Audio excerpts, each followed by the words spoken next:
Hello and welcome to more Vintage Cube. We got in this pack some decisions. We have Demir's Signet. Being really careful with my clicks now.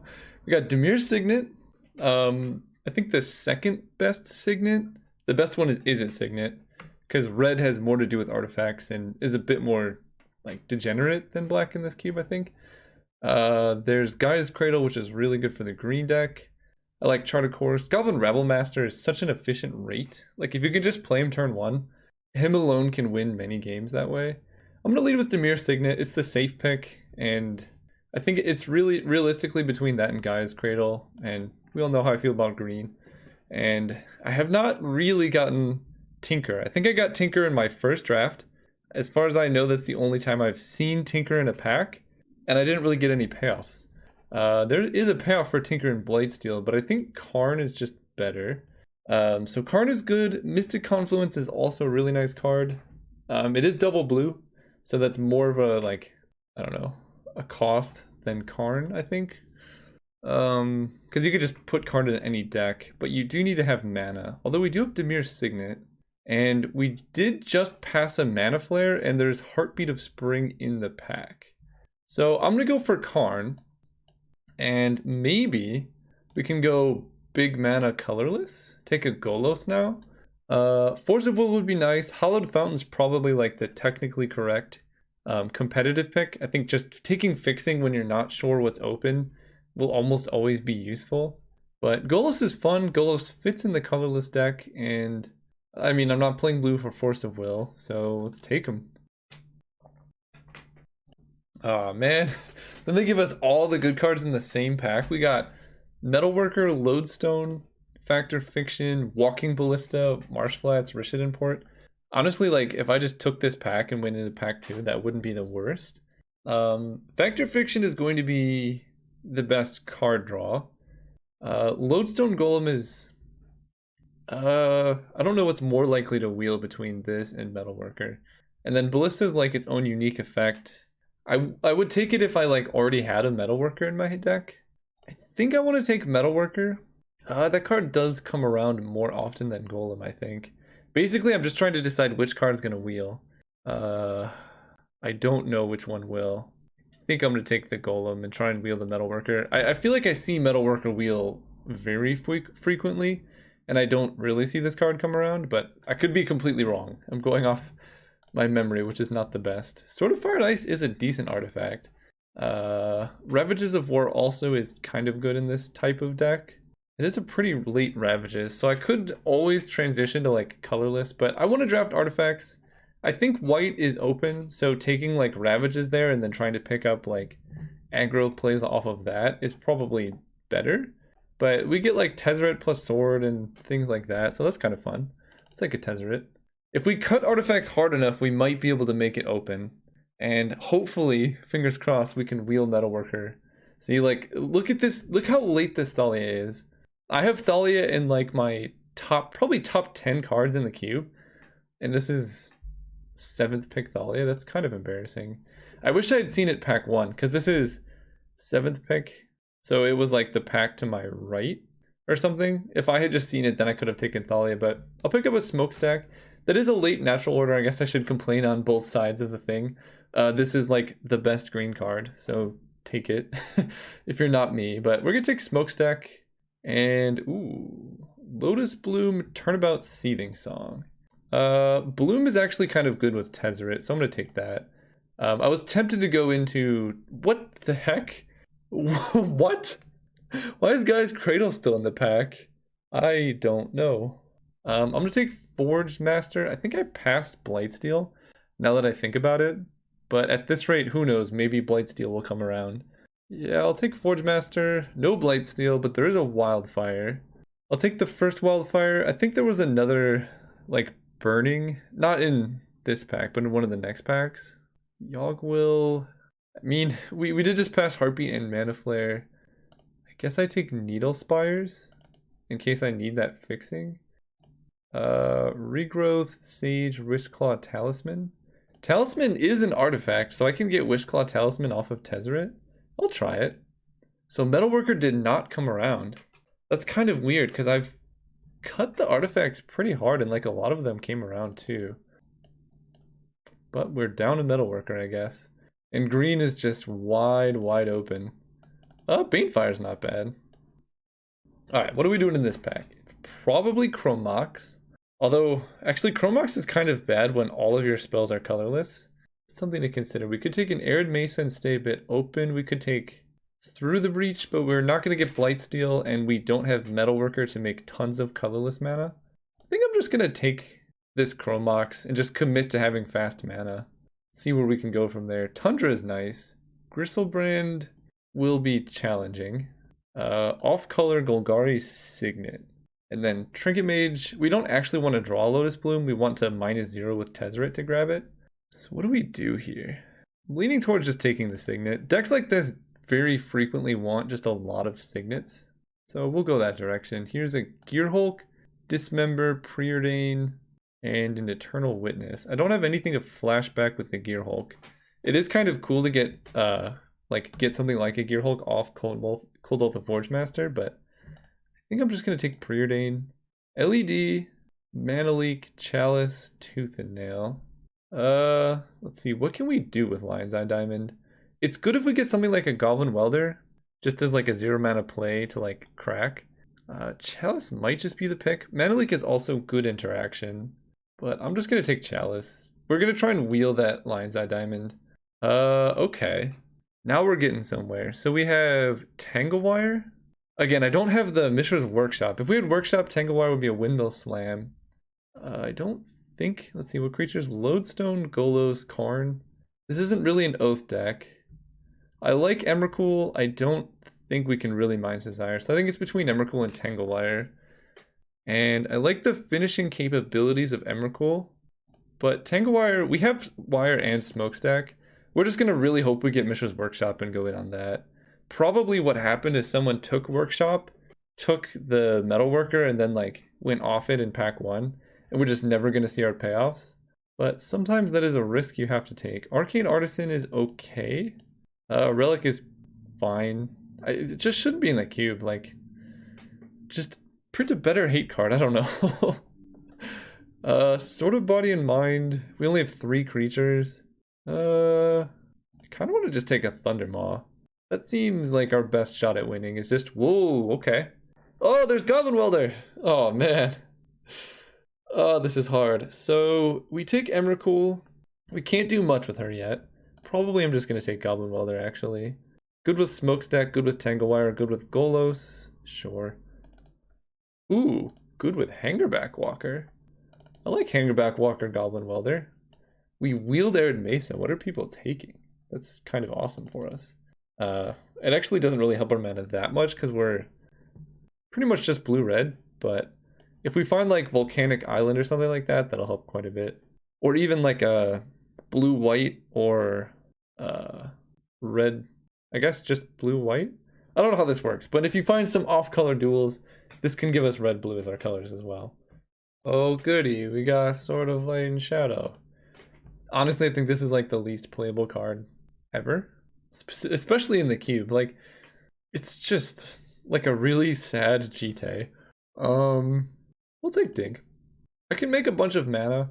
We don't really fill our graveyard too quickly, but it's not too big of an issue. I'm gonna take Raging Ravine just to have, I don't know, some manland presence. We can activate it with Golgari Signet or one of the Mox. Mirari's Wake Terminus. That is a rather late Leovold. I can technically cast it using Golgari's Signet. I'm just going to take Terminus. That feels like a card that I will be pretty happy to side in. And I have some good white fixing. Well, not good, but I have some white fixing. Unexpectedly Absent. I'll take it. So I think the draft wants us to be red-white, which I guess is doable. The only card I'm really going to miss is Tezzeret the Seeker. Like, Preordain is amazing, and Dig Through Time is okay, but as of now, red-white is looking a bit more open and more promising. So we'll do this. Tezzeret's gonna hurt. Yeah, I mean, look at this. Last pick, Faithless Looting to go with our Goblin Welder. So we need a lot, actually. Okay, well... oh boy. Alright, well, I guess we get Recall. That's definitely reason to be blue, but Mox Ruby would make this deck so good. So, hear me out. I know Recall is great, and it draws 3 cards, but this deck specifically needs cheap artifact enablers and mana fixing, and Mox Ruby does both, right? It's a 0 mana card, can enable some really degenerate, like, turn 1 Faithless Looting Goblin Welder, turn 2 Lodestone Golem plays. I think, honestly, for this deck, Mox Ruby is just better. I mean, obviously, like, this is the only, like, I would probably take any off-color Mox, I would take Ancestral Recall, but it's on-color and it's a Mox. I think I'm going to take Ruby and pass Recall. I don't really have the mana to make that work. I could immediately regret it, but at least at the time that felt correct. It was a tough decision either way, like, no matter which way we went, it was going to be rough. What do I do now? Celestial Colonnade can help us start getting up the blue mana. Otherwise, Time Spiral, Hydroid Krasis. I guess that's a double splash, isn't it? Krasis would be like the perfect card for this deck. Because we have like some good mana, it attacks and it refills our hand. It can survive Wildfire. But I'd be splashing it off like a Ravine, a Signet, or a Lotus Bloom. So I'm just going to take the Colonnade. Get the blue fixing. Oh boy. These packs have been so rude to me. I want like everything here. Coalition Relic is probably the pick. It can like ramp us into other things and maybe we get Sphinx's Rev back or something, but gosh.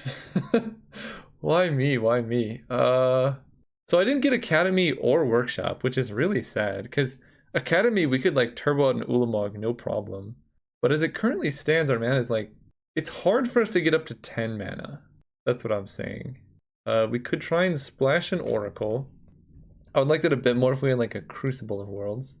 I think I'm just going to take Ulamog in case we do get Tellurian Academy. There we go. Okay, now Academy gives us, like, we can get double blue for Tezzeret. I still think Mox with Academy is better than Recall because the whole point of drawing cards is to have a fast hand. We're going to mulligan pretty heavily with this deck. Emery. Emery is interesting. So what can we get with Emery? Quite a bit. Golos, Kodoltha, all of this nonsense. I'll take an Emery. Can also cast Moxes. Crucible of Worlds is fine. Other than that, we're looking at the Scarab God, Venser. How do I even get lands in my graveyard? I guess Faithless Looting is a combo with lands. And then like Wildfire. I wish I had taken those like early Armageddons. I don't think this does enough. I guess it's good with Smokestack. Otherwise there's just, I think Venser probably does more here. So I know I passed a bunch of blue early. Ooh, Inferno Titan. I passed Recall saying I wasn't in blue, but Academy really changes that because getting double blue now is not nearly as hard. We can tutor up Academy with Golos, so we're pretty likely to have it in most games. Here I can take an Inferno Titan. There's our opposition, but I kind of want this Boros Signet. Double on color. I don't have like a Mer Battlesphere or anything to combo with opposition. Yeah, I'll take this Signet. And like, to enable, wow, that is a late Ashiok. To enable Academy, you really need a ton of artifacts. I think I just take Chain Lightning in case I need it. Ooh, we got Sphinx's Rev. That is nice. That's a good card draw spell for us. Parallax Wave. Sure. That's a very late Renin 6. What is going on here? Enlightened Tutor is actually pretty good here, right? We can get a Mox. We can get a Sword. We can get Coalition Relic. We can get Smokestack. Sure. Wilderness, Blaststone is okay. And last pick. Never played Light Up the Stage, but I'm not excited about it. So blue is coming back in. This is a land. I don't love Chrome Mox, but even being a 0 mana play with Academy is like maybe passable. So we'll see what our mana and things look like. 32 playables. Alright, well probably, actually Banefire is tempting. I guess now I'm trying to minimize white. In fact, I could just splash the Sphinx's Revelation. That's not the worst. I like Thundermaw. It's good with Wildfire. We can cast it quick, I think. If I cut it, then my deck doesn't do that much. Emery, a bunch of Signets, Chalice, Chromox, Bloom. I know I have Looting Welder as a combo. What if I just cut Looting? and honestly cut Goblin Welder. Like, I know Goblin Welder is good value with things like Smokestack and Golem and stuff, but you can't really do that very proactively without having a very large setup cost. I like Goblin Welder with things that kind of win the game on their own, like Sundering Titan, Mind Slaver, Mer Battlesphere. Those are good combos with Goblin Welder because it's worth the setup. In this case, like, we're just going to be like trading a Smokestack for a Hangerback, and like we're going to be down a card every time. So I don't think it's nearly as worth it, especially with something like Emery in the deck. So I think I'm just going to keep that as it is. This deck is kind of wild. Does Forge Master even do anything? It has 5 toughness and it can find Golos, but I don't think it does enough. Because like I don't have any of those big payoff things to tutor for. I may have passed an Inkwell Leviathan now that I think about it. I don't usually see that card because I think it's generally pretty bad, but here we are. So 15 land with a Chromox is kind of 16. I think I could be okay with that. No Raging Ravine. I'll run Colonnade, Needle Spires. I don't think I want to run a basic Plains. So this Arid Mesa is kind of awkward. I think I just don't run it. And Blast Zone could be nice, but I don't think there's really space in the deck for it. I'll side it in against aggro decks. How about that? Same with Chain Lightning. 4, 6, 6, 7, 8, 9, 10, 11 red. As far as blue goes, we have 1, 2, 3, 4, 5, 10. Oh, that's not too bad actually. And then white sources, we have 1, 2, 3, 4, 5 white sources to hit Sphinx's Rev. Yeah, this deck's actually kind of nice. I will see you all round 1.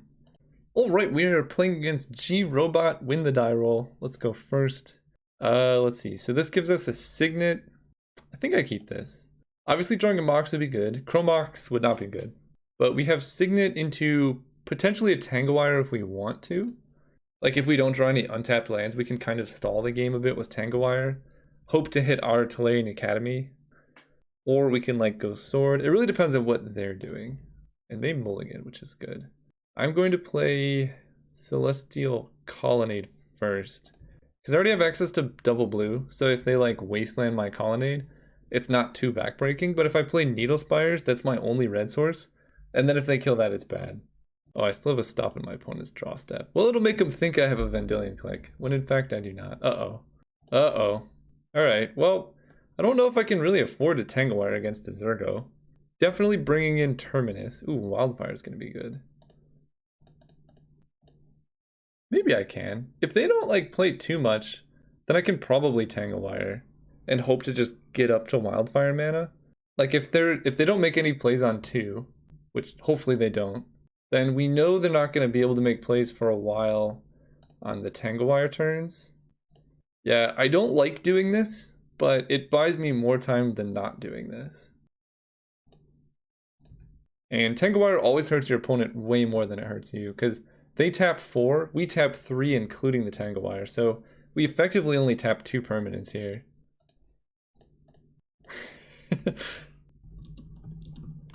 Opponent just recognized it's me. Get to play against this weird deck. Finally someone I'm playing against where I'm not playing Strip Mine, you know? I'm just playing Tangawire Wildfire. It's fine. Don't like that they have land drops, but that did buy me a turn. So you want to do Fading first. This is the opposite of Smokestack. So you Fading and then you tap your own wire. And your Demir Signet. And your Island. And we really want to draw like Tolarian Academy. Actually, that's pretty good. Things to draw, that's kind of high up on the list, especially with Sword of Fire and Ice in hand. If this gets to like survive, that'll be nice. And if they want to attack, they can't keep open mana, and if they want to keep open mana, they can't attack. So I take the 1 or 2. And I think our win condition is going to be making this into a big boy. Yeah. Tap this and if I tap the Hangerback Walker and draw a Signet, I can Tether it. Or if I draw an untapped land. Any untapped land lets me Tether it. That seems worth it. Oh boy. Alright, well, it was worth a shot. I play the Sword. Yeah, I would have a 2/2 Hangerback Walker, which would be really nice. Because now they're going to kill my face. Uh-oh. You don't like them bolting face. So next turn we get to equip Sword of Fire and Ice, kill Zergo, and hopefully make any play. Tellurian Academy is always our best draw, I think, basically the entire game. I don't like them tapping Zergo down. That means they have a 4 mana play, like, okay, I can deal with Ravelman. Yep. So now they're just going to tap down the Goblin. This is not going so well for us. Tap down our Tanglewire. We draw Tellurian Academy. Draw Banefire. So let's attack with Hangerback Walker because attacking is the same as blocking in that it like prevents the same amount of damage, but this way we can at least kill which creature we want and we get to draw a card. We're going to kill Goblin Rabblemaster. We just want to hit another land so we can like Tezzeret or Wildfire. Smokestack. Alright, I guess we are going to Banefire a 1/1 Goblin here. Drawing lands has been quite challenging for us, but we are only playing 15 land in the deck, so can't complain that much. If we do survive and we do get to Tezzeret, then I'll be pretty confident. Sulfuric Vortex, go down to 6. Okay. There's our land, so we can Tezzeret. So if they can't burn us out, we can win next turn. So we attack with Hangerback. We're going to hit Zergo for 2. Play Tezzeret. Tezzeret will untap the... Oh! Protection from blue! Gosh. Sometimes. Protection from blue. Okay, fair enough. I still think it was worth attacking to kill Zergo. So they have 4 mana and they have to do 4 damage to me. Man, if this was untapped, I would feel kind of safe. As of now, I don't feel that safe. But the Tezzeret ultimate, I'll be able to hit them for 15. Okay. Chain Lightning that doesn't kill me. I go to 1. They have 2 blockers. And I drew a land. So I can... I think I just cast Wildfire and that does it, right? Oh, but no, Dimir Signet gets tapped in the process. I can Venser... I can Venser one of... So Wildfire kills everything, and then I can Tezzeret Ultimate, and they die to their own Vortex. Because these are both untapped, and I think it'll become unequipped. I think that's how that works. I think this is my best shot. Right, I cast Wildfire, this survives, then I Tez Ultimate, I get 2 5/5s.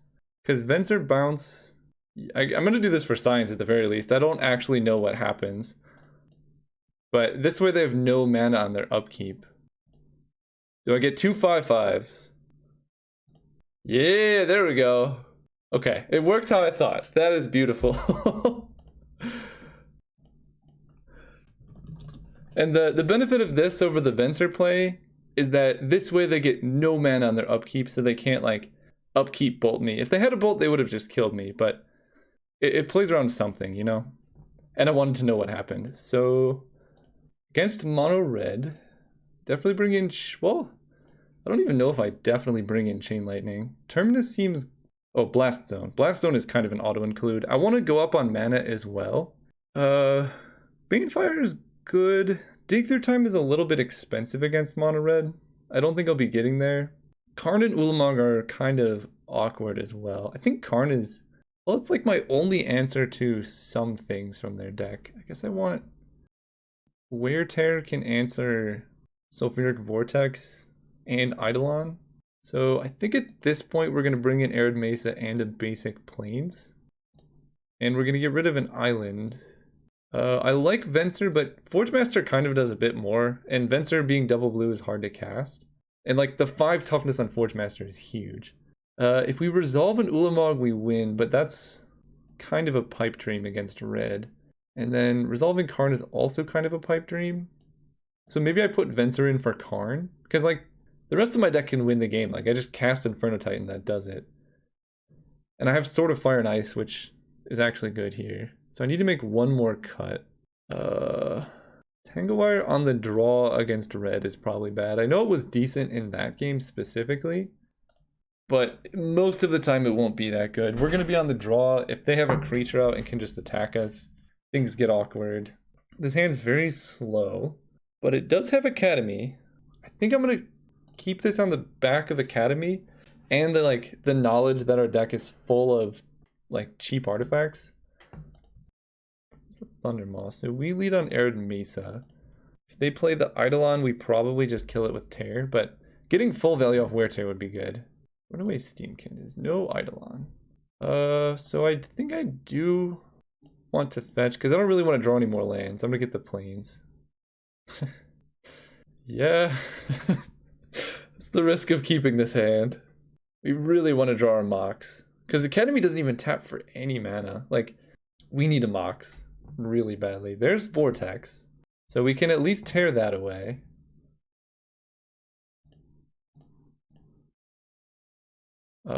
Chalice for 0 doesn't do anything, but I can play Chalice for 1. Multi-kicker once. Hold up red. And then we're kind of set up next turn. Like, Forge Master is just a big blocker. Lodestone Golem stops them from playing stuff if they're stumbling on mana. If they kept their hand just on the basis of Sulfuric Vortex being good, that could be alright for us. Steamkin is getting big though, that is kind of an issue. If they get to activate Steamkin here, that's uh-oh. Imagine how good Lodestone would have been on this turn. Okay, I don't mind that. There's our Mox. So can I double spell this turn? So Academy's gonna tap for 2, potentially 3. I have 1, 2, 3, 4, 5. So I tap these 4 to cast a Lodestone Golem. 1, 2, 3, 4, Lodestone Golem. And then this taps for 3, and this taps for 1. So I only have 4. So I can't play Lodestone Golem and something else. So given that, I think I'm just going to run out an awkwardly defensive Thundermaw Hellkite. And I don't really want them to know about Academy. Let's do the math again. So I play Lodestone 1, 2, 3, 4. Lodestone comes down. I play land that taps for 3. I only have 4 mana. Yeah, so let's just go Mountain, Thundermaw. Sit back on defense with a 5/5 against mono red and hope we can get there. Because next turn I'm going to have a pretty big defensive army and then I can start swinging. But trading 5 for 6 when you're at 9 against mono red seems bad. And the reason for playing Thundermaw over Forge Master is twofold. The first is the 3 power can't kill Steamkin. And the second is I can't actually double spell next turn if I don't play Thundermaw because it's a non-artifact, so it would cost 6. And then next turn I have basically, I think I have 9 mana. 1, 2, 3, 4, 5, 6, 7, 8, 9. Alright, opponent tanked for a while. Fiery Confluence me for 6. At 3 life, they have 2 cards in hand. That's scary. So I'm dead to really anything here. There's an island. So let's go Academy. Lodestone Golem. That denies their options into Forge Master. I think I could have actually played them the other way around. And I'm actually going to attack with Thundermaw because I need to kill them. I'm at 3 life. Sitting back does nothing. Like, they can top deck any number of burn spells here. They couldn't make any plays last turn on 3 that were better than Fiery Confluence, so hopefully that, like, denied them a bit. Coalition Relic. So, what can Forge Master find here? Okay, Forge Master can get Tanglewire. Tanglewire might actually be enough to do it. So I lose my Chalice and Mox and my Relic to grab a Tanglewire. That's interesting. They tap all their lands, so that's interesting. All the things I would find here are already in play. So let's play a Relic.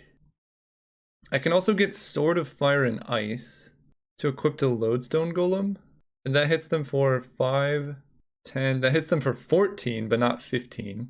Tanglewire would basically tap all of their lands. And then I would have to keep both of these back. I think I'm going to attack with Thundermaw, grab a Tanglewire. Because if they have a burn spell, I die anyway. I can block Steamkin with Lodestone Golem. I think I like this.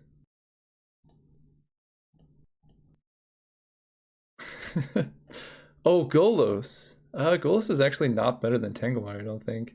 I cited out Tanglewire! Oh, that's awkward. That's really bad. Oh, that sucks. Alright, well, let's just get Golos. I guess I get a Colonnade. Can't believe I cited out Tanglewire. That is the worst mistake of my life. That would have been the answer, because they would have no mana to cast this burn spell here. I would have won. Oh, man. Alright. Tanglewire coming back in. That's the answer. And what do I not want? I'm really not fond of Venser against their deck. I actually would have had Karn mana there. 16. I effectively have 17 lands here. It's kind of a lot. But I do have like Tanglewire and Smokestack. I think I just run it back. I could play the early Chain Lightning over something. That could save me a lot of damage. Chain Lightning over an island. Let's do that. Alright, the redemption round. Let's go first. So we have Academy, Chalice. Yeah, I keep this. So I can't do anything turn 1, right? Because Academy taps just for 1 mana. So we lead with Island. If I draw Mox Ruby, that would be amazing. Even Chrome Mox would work, but something that taps for mana would be ideal. Needle Spires. Well, this looks like a Chalice for 0 to me. Into Golgari's Signet. Go. Super awkward Chalice for 0 there, but I can't wait that long. Thundermaw. We're a little bit away from that. Actually, no, I can play that next turn. Let's go Coalition Relic into Needle Spires. Or I could go Tanglewire into Needle Spires, actually. That locks them down quite a bit. Can I do everything? No. Yeah, okay. Tanglewire into Needle Spires it is. And Chalice with Tanglewire is kind of good. I wish I had that in the deck last game. That would have made it so easy.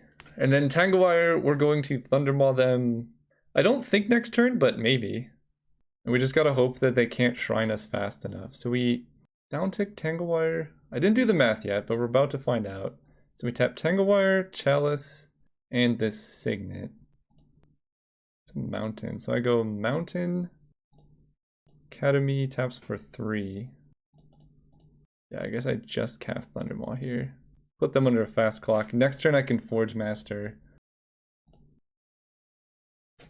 Forge Master can block. I can also attack with Needle Spires if I need to.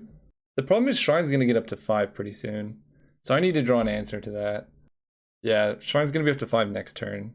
So Wildfire is now my best draw. Or Sword of Fire and Ice. One of those. On the bright side, it does take their entire turn to Shrine me. Oh. That's pretty good. Banefire for 1, 2, 3, 4, 5, 6, 7. I could put them down to 3. So we could just get them next turn. So here I go Relic into Forge Master. And then I just Banefire them to death. Oof. That was close. That was close. Just explaining to my opponent real quick what happened last game. Why I main phase activated my guy. Ooh, opponent is not going to Shrine of Burning Rage down the Thundermaw Hellkite. Now I'm even more scared of what they can do. Zealous Conscripts plus Fire Blast? Does that kill me? No. Goblin Guy definitely does not kill me. This taps, right? Yeah. Maybe they thought they could cast it when it was untapped? Very weird. What could they... Oh! Fiery Confluence. Killing a bunch of artifacts. Well, in that case, I should definitely block here. I'm trying to think of what the downside. So Fiery Confluence is the thing that gets me. I don't really see a downside to blocking this. Because if they don't have Fiery Confluence, if they just like Lightning Bolt, kill that, I can probably... We'll see what happens. Yeah, because Confluence would kill this anyway. Alright, they're just dead then. That was a weird attack. Maybe, probably their only hope was me not blocking. I'm just trying to think how red does 16 damage. I did see some stuff back when Dual Caster Mage was in the cube. You could do some dirty things with like cast Fire Blast, flash in a Dual Blaster Mage, and then just absolutely decimate your opponent for only 3 mana. Right, they're still stalling here. I really wonder what they have in hand. So we still get to tap our Tanglewire and our Chalice. And now if they target us with like an artifact destruction, we at least have Forge Master. Well, they let us untap, so Banefire probably just does it.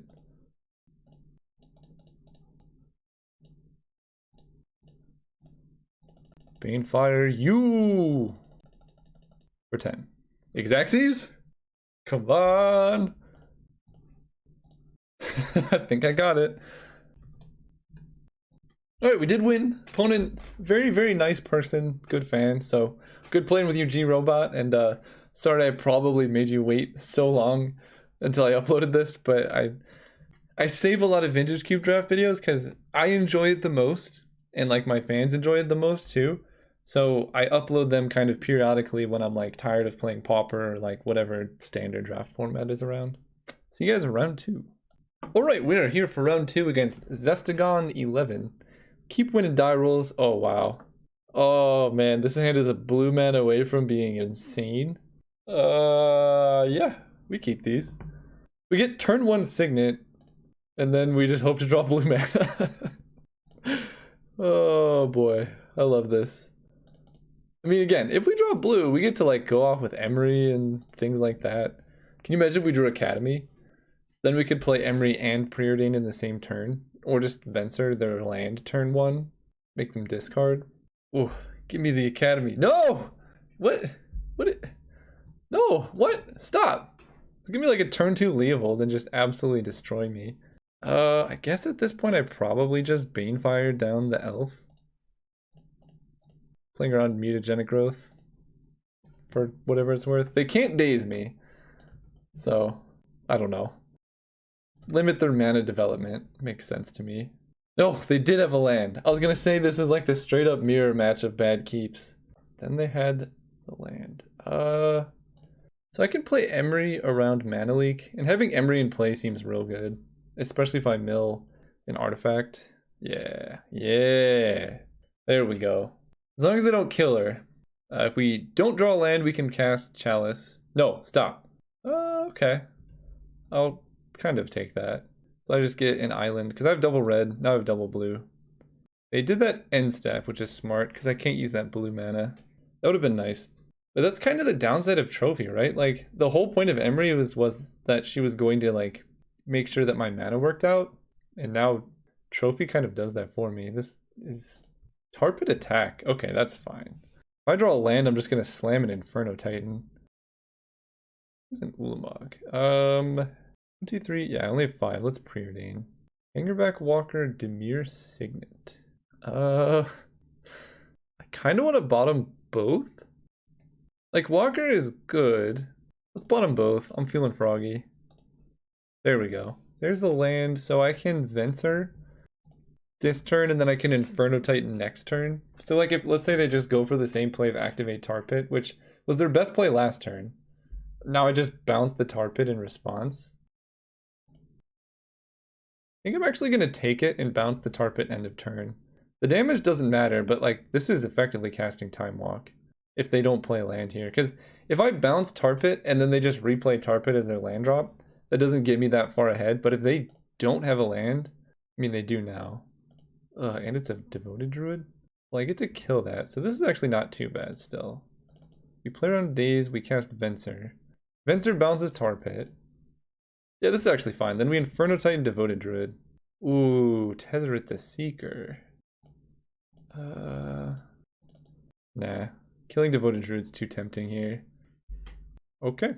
Just the hard scoop. Their deck seems really weak to what I have going on. Chain Lightning I like against Mana Elves. Oh, Blast Zone. Blast Zone is so good against Mana Elves, so I bring those two in. Hangerback seems kind of weak against like a ramp deck, but it is an artifact, and if it dies, then our Academy gets really big. It's also good with Smokestack, so I keep Hangerback in. Wildfire seems very, very good.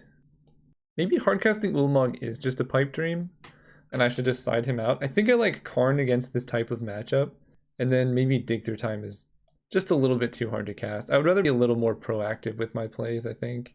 I want a Forge Master. I kind of liked him against Mono Red, but I don't think so. I think I would rather just have spells. Because like Forge Master is more or less just a 5 mana 3/5 with a little bit of upside. Now this is a decent hand. I'm gonna keep this. Hopefully they don't have a Mox. Ooh, they mulliganed, I think. They mulled to 6, and I don't even think they kept yet. Okay, they kept 6. Yep, that's an Elves. So Chain Lightning, Karn. Fair enough. Fair enough. Again, not leading on Mountain. I don't think this opponent's playing Strip Mine. They seem to be like very heavy Soul Tie. They're ramping up a Storm. What do I want to do here? I want to play... So if I play Signet, I can Lodestone Golem.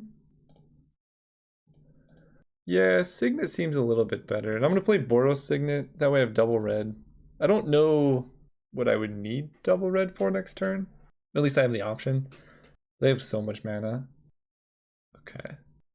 That's not that scary. Terminus might come in. They're like a weird... I don't know what their deck really is. But I think Ramp to Karn is probably a good strategy here. So we go Dimir Signet into Coalition Relic. Because Karn eating Master of the Wild Hunt really shuts down a lot of their offense. Until I see something else. They only have 3 cards in hand. The other thing I could do is just play a giant Hangerback Walker. That plays poorly into like Control Magic. Or like a Treachery. I don't really know what's happening from this opponent, I'm gonna be honest. Search for Tomorrow. Okay. Thoughtseize! Don't! Okay, they have 1 card in hand?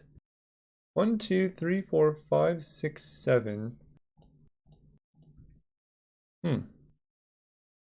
1, 2, 3, 4, 5, 6, 7, 8 mana. 1, 2, 3, 4, 5, 6, 7, 8, 9. No. 4, 5, 6, 7, 8, 9, 10. So if I play Karn and Uptick, I get the last card in their hand, but then he dies to their board. I'm adding red for sure.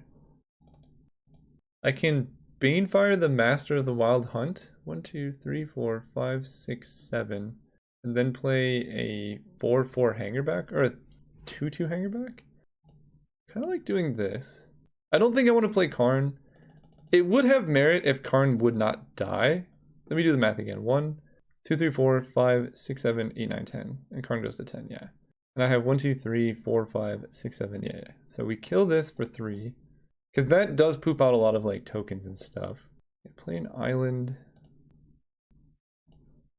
So the question is, do I want to Lodestone or do I want to play a 2/2 Hangerback?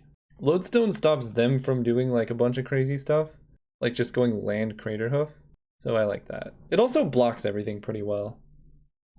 And I know it locks me off of Karn for next turn if I don't draw land, but it also stops them like if their last card is Craterhoof. And then if I just draw land, I can play Karn. If I don't play land, then I can play Hangerback and protect Karn even more. And if their play is just adapt and attack, that's totally acceptable. So if they attack, do I block? I think I actually do. Okay. Land, Sword of Fire and Ice. Yeah, that locking me off Karn is a little bit brutal, because now I could Karn the Druid, but 1, 2, 3, 4, 5, 6. So that's not the end of the world. I'm just going to play a big Hangerback. 1, 2, 3, 4, 5, 6. Yeah, because Karn, despite what he may look, is actually an artifact. 3/3. We get to charge up Relic, which guarantees the Karn next turn. Sword of Fire and Ice is pretty terrible against their deck. So we're just kind of hoping to not get Craterhoofed out here, but they have 1, 2, 3, 4, 5, 6, 7, 8, 9. So they can cast it. They can also... Yeah, that's probably going to do it. Well, the bright side of this is we get to see what's in their deck. Like if they have Hoof... Actually, wait. 1, 2, 3, 4, 5, 6, 7, 8, 9. So they play Craterhoof, they attack for 1, 2, 3, 4, 5. So that'll be 7 plus 10. That actually doesn't kill me. So if it's just literal Craterhoof, it doesn't kill me. Tooth and Nail, they can't entwine. Natural Order would do it. So we'll see what they have. Okay. They vamped for Garrick. That's not that scary. Make a beast instead of adding mana.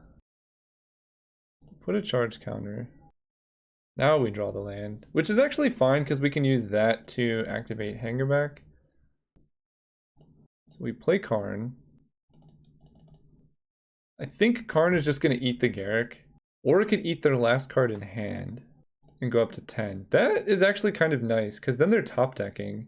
And they can't really attack him too well. Yeah, let's eat the card in their hand.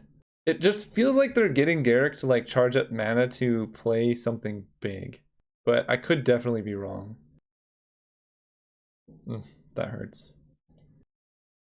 It's weird that they got Garrick then. Well, they're hellbent, so that's something. Can also threaten the Garrick with the Hangerback Walker, but it's so good on defense. Problem is I just like die to... no, we're actually doing okay on defense. About to play Sword of Fire and Ice equipped to Lodestone. They're top decking. The only thing I need to worry about is a Garrick ultimate. Sure. And so kind of to explain a little bit more why I upticked Karn, they cast Vampiric Tutor and then played Garrick. So either Garrick was the thing they tutored for, and then like the last card in their hand is good, or they like needed the mana to play what they had in hand. There's like a lot of reasons why they could do that. And I just wanted to clear myself from them like end of turn tooth and nail and killing me. Tangle Wire. Oh, I forgot to put a charge counter. This is not the best position I've ever been in. So I just died a Garrick Overrun. 2, 3, play sword. Kind of want to just attack with Hangerback. They chump with Kitchen Finks. Maybe attack with Lodestone. He's a 7/5.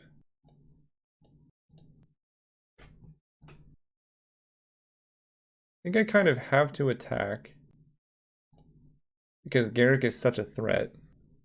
The Kitchen Finks block makes the most sense. Land of Elves is also makes sense. Yeah, actually, not charging Relic actually kind of hurt me there because playing Tangle Wire would be kind of... It wouldn't be like amazing, but it would at least stop them from casting spells and holding back creatures. Okay, so it didn't do anything. That's good. Yeah, so they're just going to Garrick ult.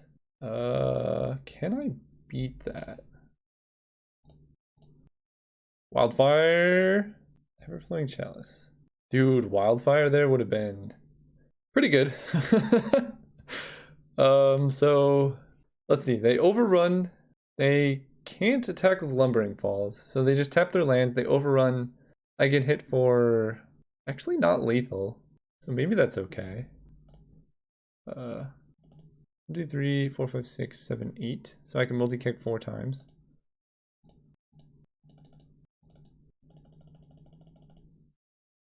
So I can attack with Golem, and that effectively saves the same amount of damage either way. Unless they're just gonna block with Kitchen Fink. So let's just play Tangle Wire. And then we just need to draw something.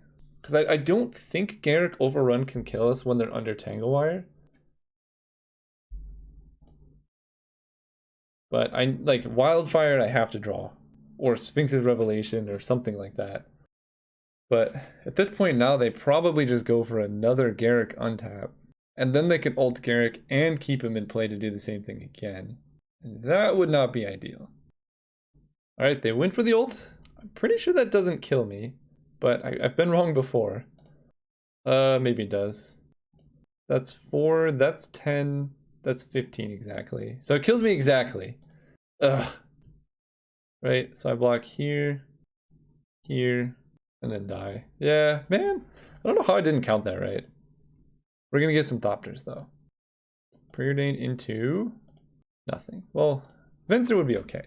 Okay, so they're playing a bunch of creatures. Terminus is good.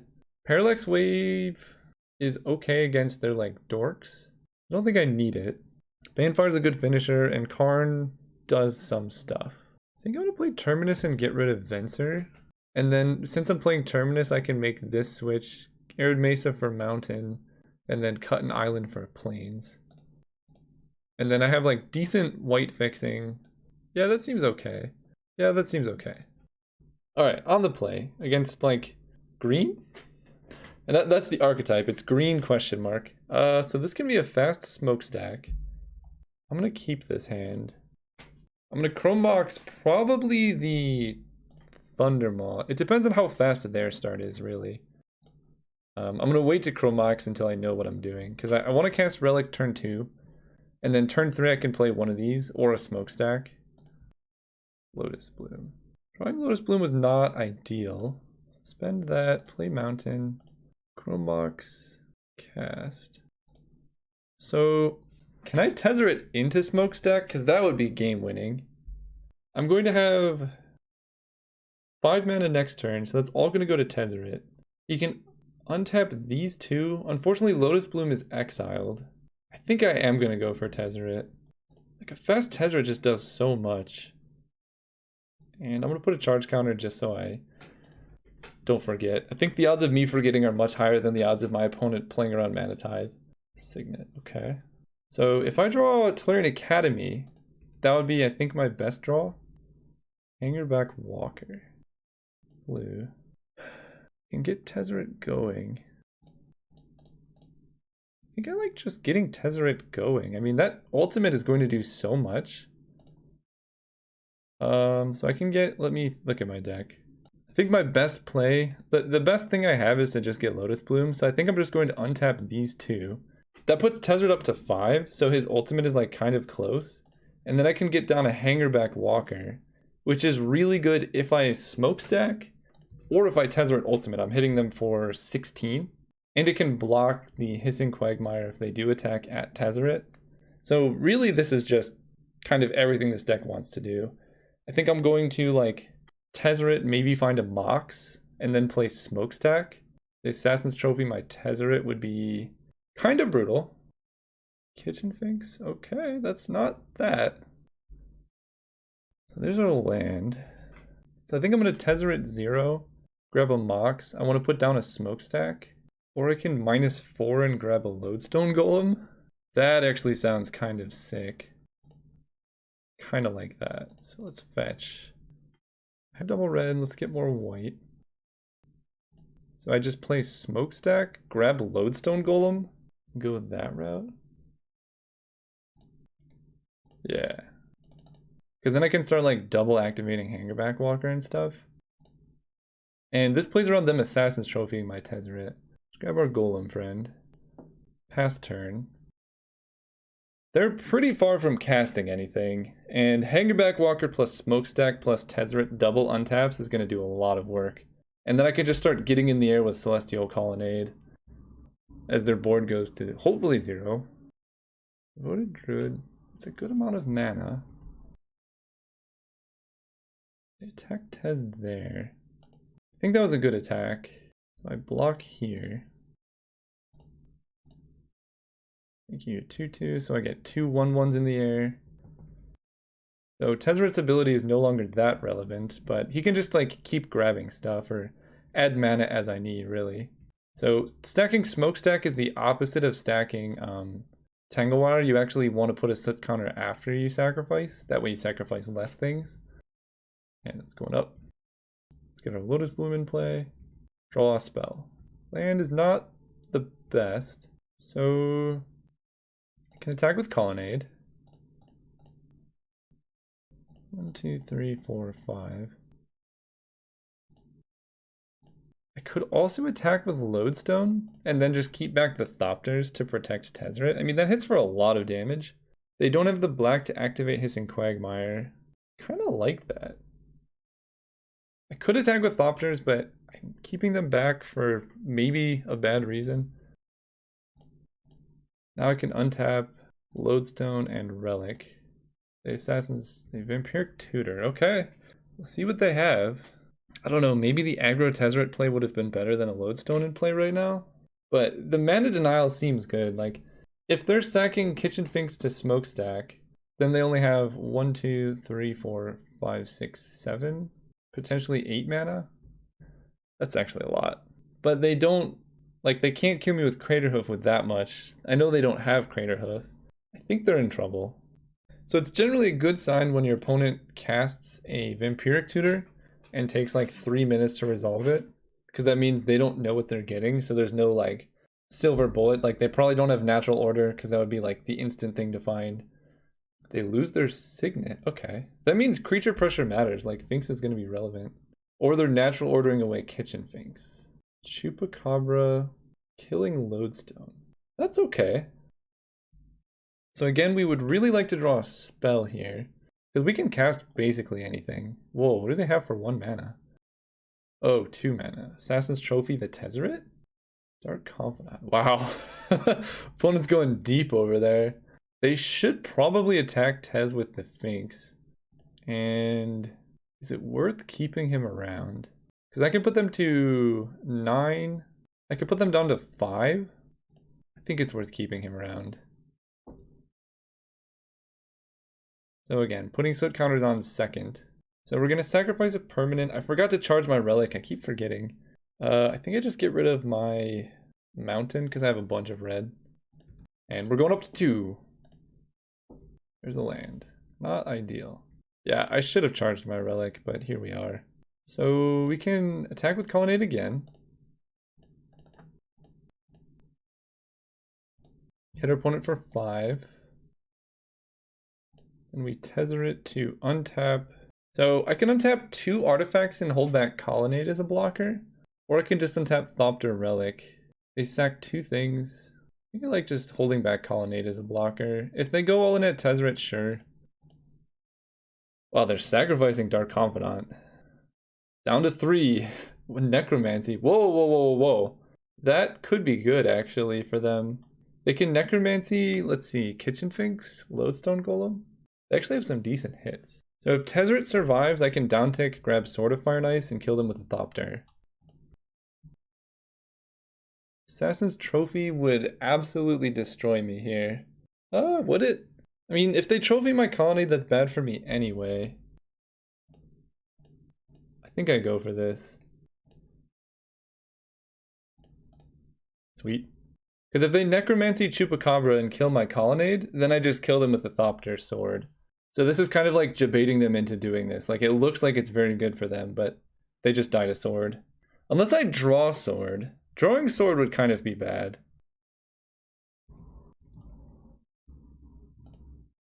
So we sack 2 things. Actually, maybe that was wrong.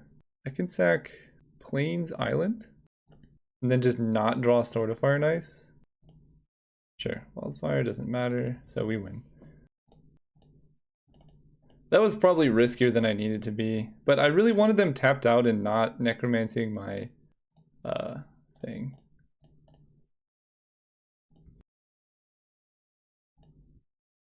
Alright, cool. We're the finals. See you guys there. Alright, we are here in the finals against Travi1. This hand's definitely a keep. I'm just deciding what I do turn 1. And I think hands like this are why Mox Ruby is probably better, at least for this deck, than Ancestral Recall. Is like, our deck isn't going to win on card advantage, it's going to win on tempo advantage. Like, you just put down a fast, like, Tangle Wire into a fast Lodestone Golem. Casting Wildfire makes Mox Ruby way better, things like that. What do we want to do, though? Drawing a land makes it a bit more obvious. I think I'm going to go turn 1 Hangerback Walker. Let's think about this. So if I go turn 1 Hangerback Walker, turn 2, I have 2 mana. I can either play Signet Tap Land. I basically want to turn 3 Golos. Turn 1 Colonnade. Turn 2 Signet Walker. That seems okay. This plays into Wasteland a little bit, but Wasteland is kind of like a time walk for both of us. And then I think this deck actually can activate Golos thanks to the Signets. In fact, I have full Wooburg right now. The downside of this is it plays into Counter Magic. Oh, I keep forgetting to change my deck, but Ulamog could actually be good here. Let's go Ruby. So the Signet's more important, so we'll play that around Daze and Force Spike and all that. Opponent very clearly has a counter spell. No. Alright, that's not the end of the world. I mostly didn't want this getting countered because it gives us Golos activation. Like, that's green, black. I guess it would need blue or white. Ooh, Dimir Signet. So we can go Mountain. We're going to leave the Signet they know because it's less information, even though it's worse for us if they counter it. Okay, that's pretty good. Then I can play this Signet. Then I can play Hangerback. Whoa. What? Okay, I don't mind that. We are very ahead of our opponent on mana. If Golos gets to stick, I'm a little bit suspect because they just mana leaked my Hangerback Walker, but I can't really play around anything. And like, I'm not just gonna do anything just sitting here. If this resolves, I can cast an Ulamog next turn. Grab an Academy, go. Right? That's 1, 2, 3, 4, 5, 6. Resto. 8. There's no way they have Kiki Jiki mana. 1, 2, 3, 4, 5, 6, 7, 8, 9. So even if they kill Golos, I can just cast Ulamog. That's pretty nice. Yeah, let's just Nulamog them. 4, 8, 9, 10. Cast this. What do I target?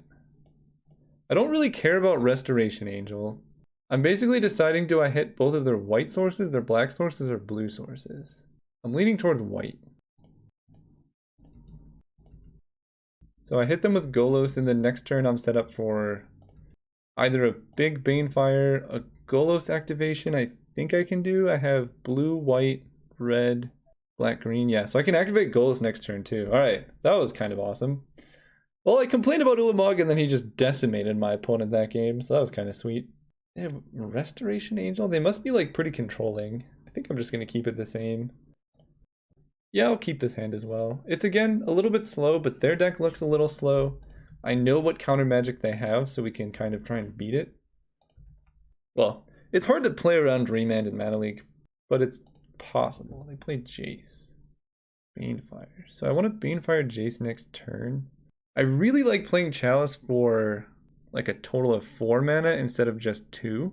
But that does like open us up to make a lot of plays next turn. So I will just cast this for kicked once. I haven't seen Days.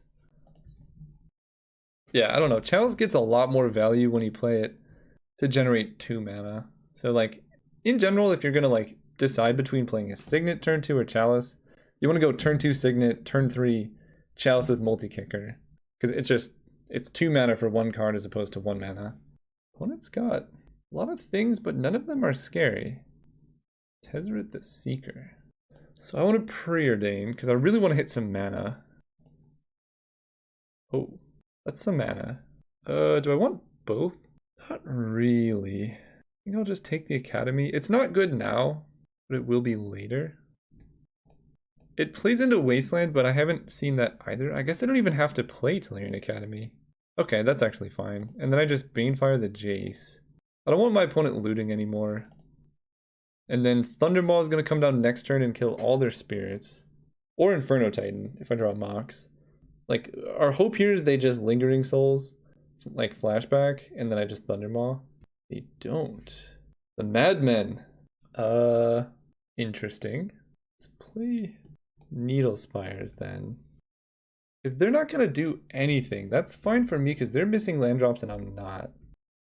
Oh, please. This is going to be game winning. If they flashback Lingering Souls, Ballista on 1, dies to Inferno Titan. Oh man, please let me draw Mox. Golos. So Inferno Titan's the best play. Inferno Titan gets hit pretty hard by Mana Tithe specifically. I can play Golos, and that will kind of solve all of my woes. And that helps me beat, yeah, let's play Golos playing around Mana Tithe. And I already have a bunch of red, but I do kind of want a lot of red, so let's just get more. Pass turn. This is like the ultimate greed, but our opponent's deck looks really controlling, and it just seems so much more likely that they have something like Force Spike or Mana Tithe or Daze to disrupt us, or Swords to Plowshares. That is a little annoying. Maybe they were just holding up swords. Now they have a land. I might have just given up the game, but I have the failsafe if they just pass mana is I can just hold up Sphinx's Rev and force them to tap out to counter it. Yeah, because they flashback souls and they hold up. Oh, Johnny taps down Academy, but I didn't tap it. Opponent, no. Oh boy. All right, this looks like a pretty clear-cut Thundermaw. I can play Signet, then this taps for 1, 2, 3, 4. Yeah. In fact, I could just kill a Johnny with Colonnade, but we're gonna cast the Thundermaw because that's pretty sweet. I can't play Tezzeret into Thundermaw. Yeah, and Thundermaw has haste, so it kills a Johnny right away. I guess I'm a little bit worried about Kiki because I saw a Resto, but their mana is so bad that I'm like not scared. And I have a Thundermaw in play. Yeah, I get hit for 1. So I can attack them for 9 with Colonnade plus Thundermaw. Can I still play a spell after that? Because that would be nice. Because then they just die in 2 turns. They can't have Venser. Resto blocking Colonnade doesn't work. So I tap 1, 2, 3, 4, 5. Colonnade, I can't actually play much after it. But what I can do is play a Signet now. And then activate Colonnade. Then they can't counter anything.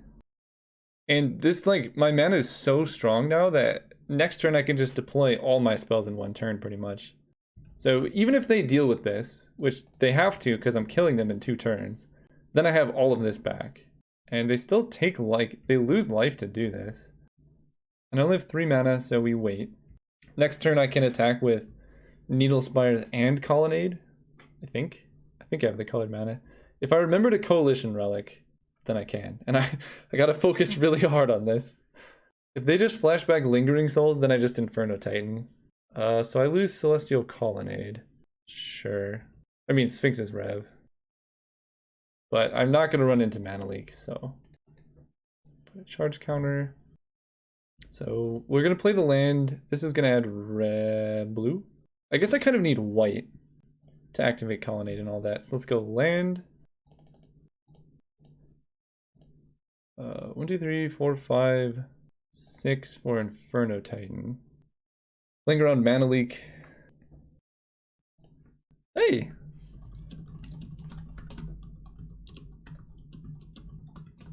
Opponent's a fan! Alright, well that's another trophy there. We are just kind of crushing it. This deck was real nice. Return to game. Yeah, I like this deck a lot. The Academy Golos interaction was sweet. Just playing Inferno Titans with mana is fun. Tezzeret in this deck in particular is real good. Like, the fact that you play him and he immediately threatens an ultimate it's really scary. Because if you just put him in play, you have 4 artifacts in play, your opponent doesn't have blockers, they die, right? Whew. Alright, I think I might get one more video in before Cube ends. Let's see how we can get there. See you guys then.